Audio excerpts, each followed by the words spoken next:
Price the lord, hallelujah. ದೇವರ ನಾಮಕ್ಕೆ ಸ್ತೋತ್ರವಾಗಲಿ.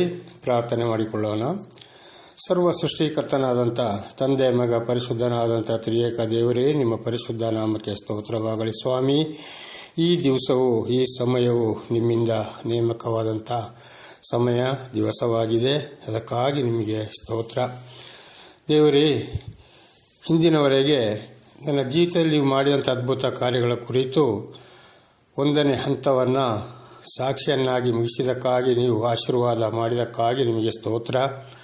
ಇವತ್ತಿನಿಂದ ನನ್ನ ಜೀವಿತದಲ್ಲಿ ನೀವು ಮಾಡಿದಂಥ ಅದ್ಭುತ ಕಾರ್ಯಗಳ ಎರಡನೇ ಹಂತ, ಒಂದನೇ ಭಾಗ, ಅದರಲ್ಲಿ ಒಂದನೇ ವಿಷಯವನ್ನು ಕೂಡ ನನ್ನ ಸಹೋದರ ಸಹೋದರಿಯರಿಗೆ ತಿಳಿಸಲು ನೀವು ಆಶೀರ್ವಾದ ಮಾಡ್ತಾ ಇರುವುದಕ್ಕಾಗಿ ನಿಮಗೆ ಸ್ತೋತ್ರ ಸ್ವಾಮಿ.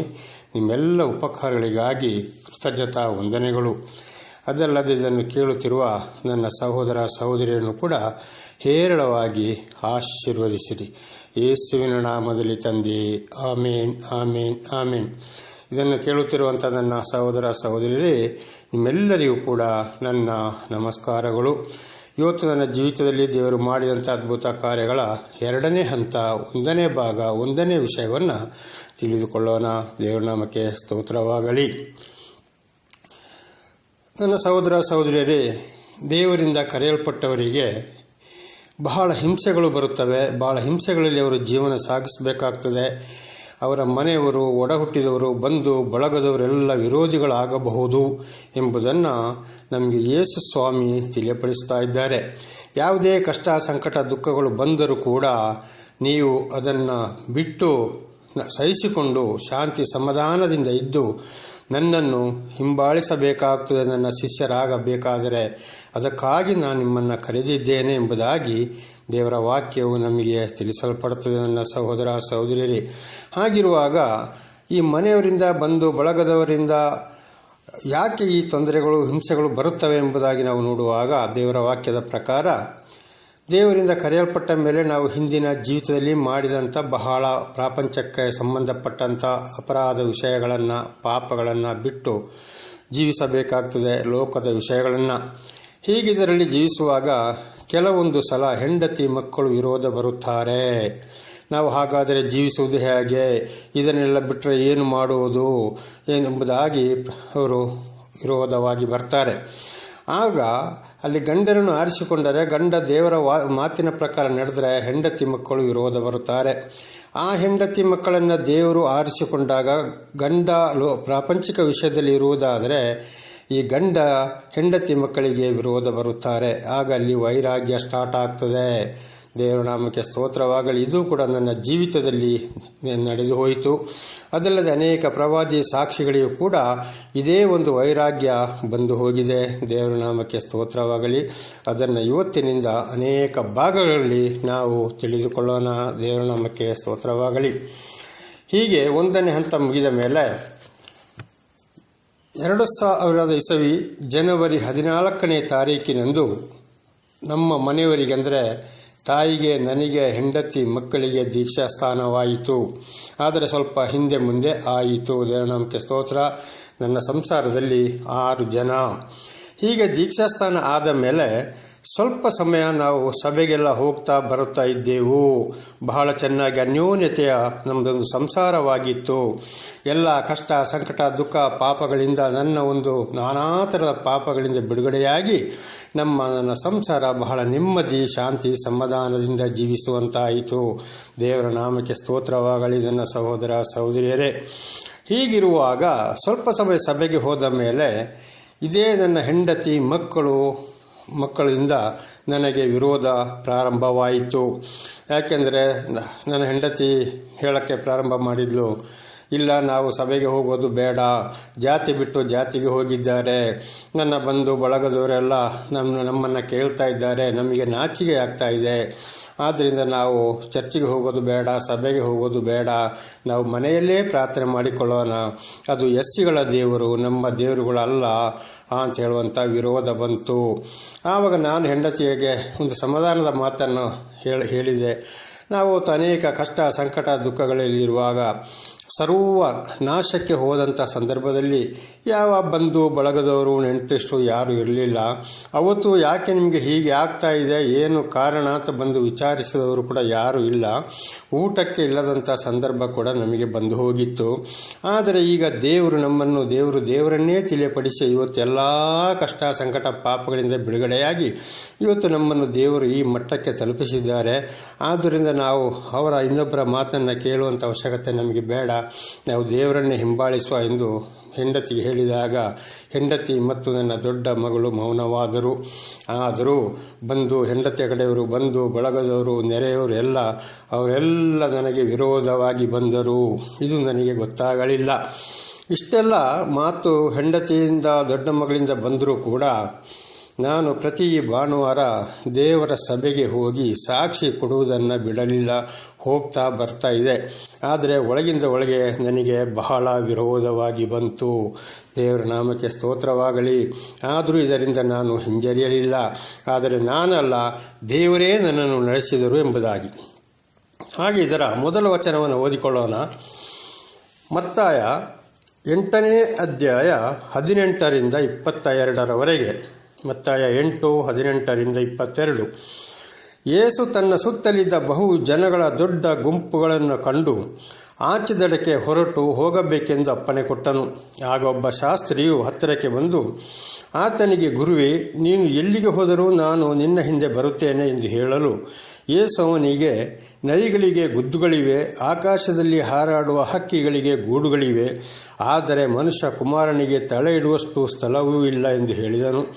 ಶಿಷ್ಯರಲ್ಲಿ ಬೇರೊಬ್ಬನು, ಸ್ವಾಮಿ, ನಾನು ಮೊದಲು ಹೋಗಿ ನನ್ನ ತಂದೆಯ ಉತ್ತರ ಕ್ರಿಯೆಗಳನ್ನು ಮಾಡಿ ಬರುವಂತೆ ನನಗೆ ಅಪ್ಪಣೆಯಾಗಬೇಕು ಅನ್ನಲಾಗಿ, ಯೇಸು ಅವನಿಗೆ, ನನ್ನ ಹಿಂದೆ ಬಾ, ಸತ್ತವರೇ ತಮ್ಮವರಲ್ಲಿ ಸತ್ತು ಹೋದವರ ಉತ್ತರ ಕ್ರಿಯೆಗಳನ್ನು ಮಾಡಲಿ ಎಂದು ಹೇಳಿದನು.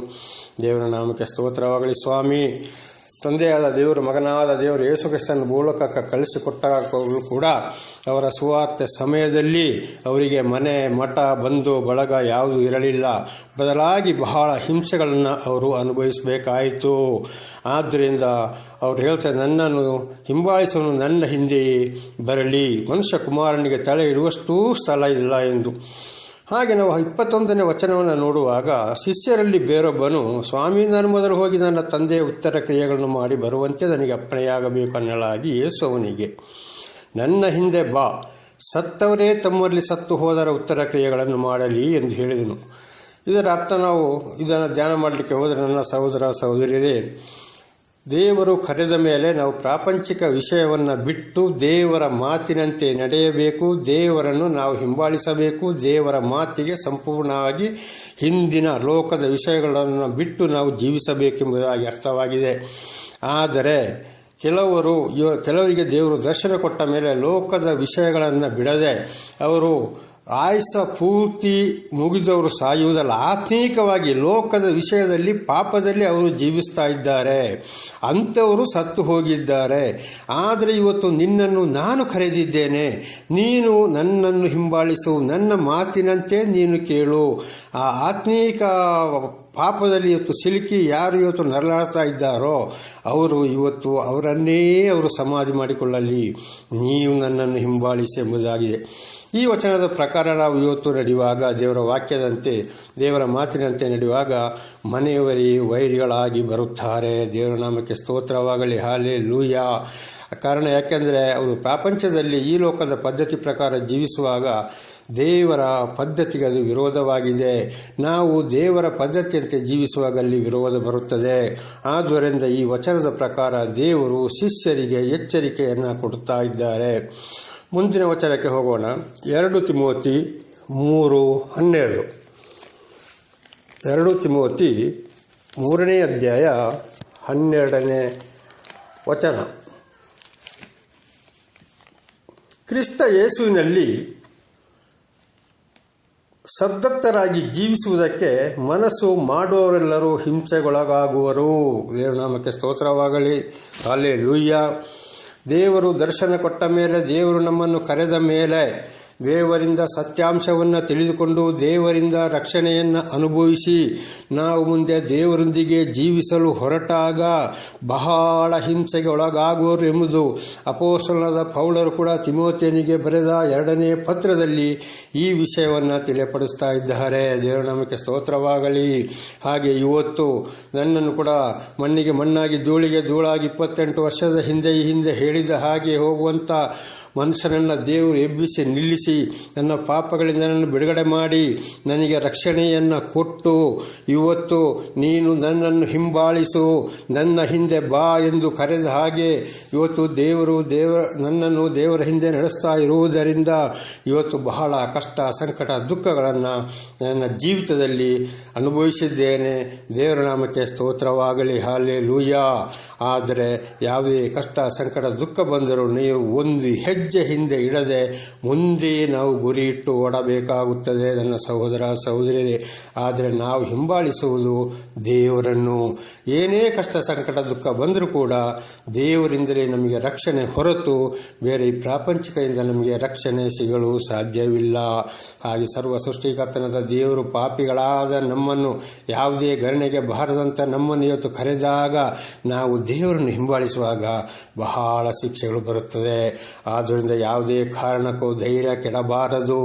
ನಾವು ಈಗ ಲೋಕದ ಮನುಷ್ಯರಲ್ಲ, ನಾವು ಪರಲೋಕದ ಮನುಷ್ಯರಾಗಿದ್ದೇವೆ. ಪರಲೋಕದ ತಂದೆಯಾದ ದೇವರು ಇವತ್ತು ನಮ್ಮನ್ನು ಕರೆದಿದ್ದಾರೆ. ಅವರು ನಮ್ಮನ್ನು ನಡೆಸುವರಾಗಿದ್ದಾರೆ. ಹಾಗೆ ಅವರ ಒಬ್ಬನೇ ಒಬ್ಬ ಮಗನನ್ನು ಭೂಲೋಕಕ್ಕೆ ಕಳಿಸಿಕೊಟ್ಟಾಗ ಅನೇಕ ಕಷ್ಟ, ಸಂಕಟ, ದುಃಖಗಳನ್ನು ಅನುಭವಿಸಿದ್ದು ನಾವು ಇವತ್ತು ಸತ್ಯವೇದದಲ್ಲಿ ತಿಳಿದುಕೊಂಡವರಾಗಿದ್ದೇವೆ. ಹಾಗೂ ಅನೇಕ ಪ್ರವಾದಿ ಸಾಕ್ಷಿಗಳಿಗೂ ಕೂಡ ಇದೇ ಹಿಂಸೆ ಬಂತು. ಅಂದರೆ ಅವರಿಗೆ ನಿತ್ಯ ಜೀವ. ದೇವರ ನಾಮಕ್ಕೆ ಸ್ತೋತ್ರವಾಗಲಿ. ದೇವರು ಯಾರ ಮೇಲೆ ಪ್ರೀತಿ ಇಟ್ಟು ಕರೀತಾರೋ ಅವರು ಹಿಂಸೆಗೆ ಒಳಗಾಗಬೇಕಾಗುತ್ತದೆ. ಆದರೆ ಸ್ವಲ್ಪ ದಿವಸ ಮಾತ್ರ, ಕೊನೆಗೆ ನಮಗೆ ಶಾಂತಿ, ಸಮಾಧಾನ, ನಿತ್ಯ ಜೀವ. ದೇವರ ನಾಮಕ್ಕೆ ಸ್ತೋತ್ರವಾಗಲಿ. ಹಾಗೆ ಕಷ್ಟ, ಸಂಕಟ, ದುಃಖಗಳು ಬಂದಾಗ ನಾವು ಖಂಡಿತವಾಗಿ ಅದರಿಂದ ಹಿಂಜರಿಯಬಾರದು. ದೇವರನ್ನೇ ಹಿಂಬಾಲಿಸಿ ಶಾಂತಿ, ಸಮಾಧಾನದಿಂದ ನಾವು ನಡೆಯಬೇಕಾಗಿದೆ. ದೇವರ ನಾಮಕ್ಕೆ ಸ್ತೋತ್ರವಾಗಲಿ. ಮುಂದಿನ ವಚನಕ್ಕೆ ಹೋಗೋಣ. ಅಪೊಸ್ತಲರ ಕೃತ್ಯ 14ನೇ ಅಧ್ಯಾಯ 22ನೇ ವಚನ. ಅಪೊಸ್ತಲರ ಕೃತ್ಯ 14ನೇ ಅಧ್ಯಾಯ 22ನೇ ವಚನ. ನಾವು ಬಹು ಸಂಕಟಗಳನ್ನು ತಾಳಿ ದೇವರ ರಾಜ್ಯದೊಳಗೆ ಸೇರಬೇಕೆಂಬುದಾಗಿ ಎಚ್ಚರಿಕೆಯ ಮಾತನ್ನು ಹೇಳಿ ಕ್ರಿಸ್ತ ನಂಬಿಕೆಯಲ್ಲಿ ಸ್ಥಿರವಾಗಿರಿ ಎಂದು ಅವರನ್ನು ಧೈರ್ಯಗೊಳಿಸಿದರು. ದೇವರ ನಾಮಕ್ಕೆ ಸ್ತೋತ್ರವಾಗಲಿ. ಹಲ್ಲೆಲೂಯಾ. ನಾವು ಈ ಲೋಕದಲ್ಲಿ ಜೀವಿಸುವಾಗ ಬಹಳ ಕಷ್ಟ, ಸಂಕಟ, ದುಃಖದಲ್ಲಿ ಇರಬೇಕಾಗುತ್ತದೆ. ಕಾರಣ ಪರಲೋಕ ರಾಜ್ಯಕ್ಕೆ ಸೇರಬೇಕಾದರೆ ನಾವು ಇಲ್ಲಿ ಬಹಳ ಕಷ್ಟ, ಸಂಕಟ, ದುಃಖಗಳನ್ನು ಯಾಕೆ ಅನುಭವಿಸ್ತೇವೆ ಅಂದರೆ ದೇವರ ಮಾತಿನಂತೆ ನಡೆದರೆ ಈ ಪ್ರಾಪಂಚಿಕದ ಜನರು ನಮಗೆ ವಿರೋಧವಾಗಿ ಬರುತ್ತಾರೆ. ಗಂಡನಿಗೆ ಹೆಂಡತಿ ಗಂಡ, ಮಕ್ಕಳು, ಅತ್ತೆ, ಸೊಸೆ, ಪ್ರತಿಯೊಬ್ಬರು ನಮಗೆ ವಿರೋಧವಾಗಿ ಬರುತ್ತಾರೆ. ಆದುದರಿಂದ ಬಹಳ ಕಷ್ಟ, ಸಂಕಟ, ದುಃಖದಲ್ಲಿ ನಾವು ಈ ಕ್ರಿಸ್ತನೊಂದಿಗೆ ಜೀವನವನ್ನು ಸಾಗಿಸಬೇಕಾಗುತ್ತದೆ. ಇದನ್ನು ಅಪೊಸ್ತಲರು ಏನು ಮಾಡಿದರಂದರೆ ಶಿಷ್ಯರಿಗೆ ಇದನ್ನು ತಿಳಿಸಿದರು. ಬಹಳ ಕಷ್ಟ, ಸಂಕಟ, ದುಃಖದಲ್ಲಿ ನಾವು ಇವತ್ತು ದೇವರ ರಾಜ್ಯದೊಳಗೆ ಸೇರಬೇಕೆಂಬುದಾಗಿ ಧೈರ್ಯಗೊಳಿಸಿದರು. ದೇವರ ನಾಮಕ್ಕೆ ಸ್ತೋತ್ರವಾಗಲಿ. ಇದೇ ಪ್ರಕಾರ ನನಗೂ ಕೂಡ ಬಹಳಷ್ಟು ಸಹೋದರ ಸಹೋದರರು ಕೂಡ ಈ ವಿಷಯವನ್ನು ಮೊದಲು ಕ್ರಿಸ್ತನೊಂದಿಗೆ ಜೀವಿಸಲು ಪ್ರಾರಂಭವಾದಂಥ ಸಮಯದಲ್ಲಿ ಈ ಎಚ್ಚರಿಕೆಯ ಮಾತನ್ನು ನನಗೂ ನೀಡಿದರು. ದೇವರ ನಾಮಕ್ಕೆ ಸ್ತೋತ್ರವಾಗಲಿ. ಪುರುಷೋತ್ತಮರೇ, ಬಹಳ ಕಷ್ಟ, ಸಂಕಟ, ದುಃಖ ಇದೆ. ದೇವರೊಂದಿಗೆ ಜೀವಿಸುವಾಗ ದೇವರು ಖಂಡಿತವಾಗಿ ನಿಮ್ಮನ್ನು ಕರೆದಿದ್ದಾರೆ. ಆದುದರಿಂದ ಬಹಳ ಕಷ್ಟ, ಸಂಕಟ, ದುಃಖ, ಹಿಂಸೆಗಳನ್ನು ಅನುಭವಿಸಬೇಕಾಗ್ತದೆ. ಆದ್ದರಿಂದ ಎಚ್ಚರಿಕೆ ಇರಿ. ಯಾವುದೇ ಕಷ್ಟ, ಸಂಕಟ, ದುಃಖ ಬಂದರೂ ಕೂಡ ಹಿಂದೆ ತಿರುಗಿ ನೋಡಬೇಡಿ. ಹಿಂದಿನ ಪ್ರಾಪಂಚಿಕ ವಿಷಯಕ್ಕೆ ನೀವು ಹೋಗಬೇಡಿ. ದೇವರ ನಾಮಕ್ಕೆ ಸ್ತೋತ್ರವಾಗಲಿ.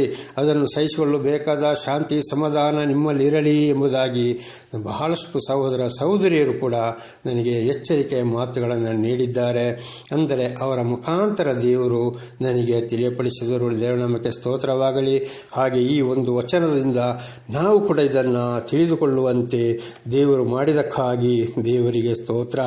ಆದ್ದರಿಂದ ನನ್ನ ಸಹೋದರ ಸಹೋದರಿಯರೇ, ಯಾವುದೇ ಕಷ್ಟ ಸಂಕಟ ದುಃಖ ಬಂದರೂ ಕೂಡ ನಿಜವಾಗಿ ದೇವರು ಯಾರನ್ನು ಕರೆದಿದ್ದಾರೋ ಅವರ ಮನೆಯಲ್ಲೇ ಪ್ರಥಮವಾಗಿ ವಿರೋಧ ವ್ಯಕ್ತವಾಗುತ್ತದೆ. ದೇವರು ನಮಗೆ ಸ್ತೋತ್ರವಾಗಲಿ.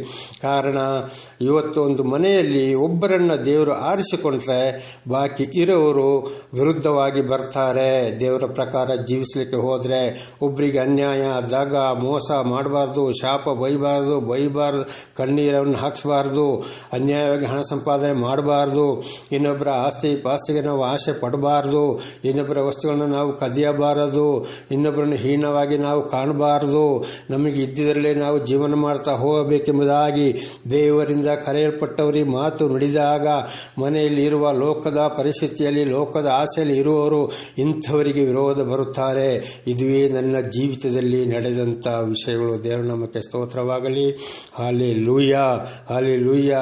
ಹಾಗೆ ಇದರ ಇನ್ನು ಅನೇಕ ಭಾಗಗಳಲ್ಲಿ ಬಾಕಿ ಇರುವ ವಿಷಯಗಳನ್ನು ನಾವು ತಿಳಿದುಕೊಳ್ಳಬಹುದು. ಹೀಗೆ ನನ್ನ ಮನೆಯಲ್ಲಿ ಪ್ರಥಮವಾಗಿ ವಿರೋಧ ಉಂಟಾಯಿತೆಂಬುದಾಗಿ ದೇವರ ನಾಮದಲ್ಲಿ ನಿಮಗೆ ತಿಳಿಸಲು ನಾನು ಇಚ್ಛಿಸುತ್ತೇನೆ. ಇವತ್ತಿನ ಸಂದೇಶ ಭಾಗವನ್ನು ತಿಳಿಸಲು ದೇವರ ಆಶೀರ್ವಾದ ಮಾಡಿದ್ದಕ್ಕಾಗಿ ದೇವರ ನಾಮಕ್ಕೆ ಸ್ತೋತ್ರವಾಗಲಿ. ಪ್ರಾರ್ಥನೆ ಮಾಡಿಕೊಳ್ಳೋಣ. ಸರ್ವ ಸೃಷ್ಟಿಕರ್ತನಾದಂಥ ತಂದೆ ಮಗ ಪರಿಶುದ್ಧನಾದಂಥ ತ್ರಿಯೇಕ ದೇವರೇ, ನಿಮ್ಮ ಪರಿಶುದ್ಧ ನಾಮಕ್ಕೆ ಸ್ತೋತ್ರವಾಗಲಿ. ನೀವು ನನ್ನನ್ನು ಕರೆದ ಮೇಲೆ, ನನ್ನ ನಡೆಸ್ತಾ ಇರುವ ಮೇಲೆ ದೇವರೇ, ನನ್ನ ಜೀವಿತ ಕಾಲದಲ್ಲಿ ಮತ್ತೆ ಮೊಟ್ಟ ಮೊದಲ ಮಾರಿಗೆ ವಿರೋಧವು ಪ್ರಾರಂಭವಾಯಿತೆಂಬುದಾಗಿ ನಿಮ್ಮ ವಾಕ್ಯದ ಪ್ರಕಾರ ನನ್ನ ಸಹೋದರ ಸಹೋದರರಿಗೆ ತಿಳಿಸಲು ನೀವು ಆಶೀರ್ವಾದ ಮಾಡಿದಕ್ಕಾಗಿ ನಿಮಗೆ ಸ್ತೋತ್ರ ಸ್ವಾಮಿ. ಏನೇ ವಿರೋಧಗಳು ಬಂದರೂ ಕೂಡ ಒಬ್ಬಂಟಿಗನಾದರೂ ಕೂಡ ಅನೇಕ ಕಷ್ಟ ಸಂಕಟಗಳಿಗೆ ರಕ್ಷಣೆ ಕೊಟ್ಟು ರಕ್ಷಕನಾಗಿ ನಿಂತು ಇಲ್ಲಿವರೆಗೆ ನಡೆಸಿದಕ್ಕಾಗಿ ಸ್ತೋತ್ರ. ಇನ್ನು ಮುಂದೆಗೂ ನೀವು ನಡೆಸುವುದಕ್ಕಾಗಿ ಸ್ತೋತ್ರ. ಇದನ್ನು ಕೂಡ ಮುಂದಿನ ಭಾಗಗಳಲ್ಲಿ ನನ್ನ ಸಹೋದರ ಸಹೋದರಿಗೆ ತಿಳಿಸುವಂತೆ ಹೇರಳವಾಗಿ ಆಶೀರ್ವದಿಸಿರಿ. ಯೇಸುವಿನ ನಾಮದಲ್ಲಿ ಪ್ರಾರ್ಥಿಸಿದ್ದೇನೆ ನಮ್ಮ ತಂದೆಯೇ, ಆಮೇನ್, ಆಮೇನ್, ಆಮೇನ್. ಇದನ್ನು ಕೇಳಿದಂಥ ನನ್ನ ಸಹೋದರ ಸಹೋದರರೇ, ನಿಮಗೂ ನನ್ನ ಧನ್ಯವಾದಗಳು.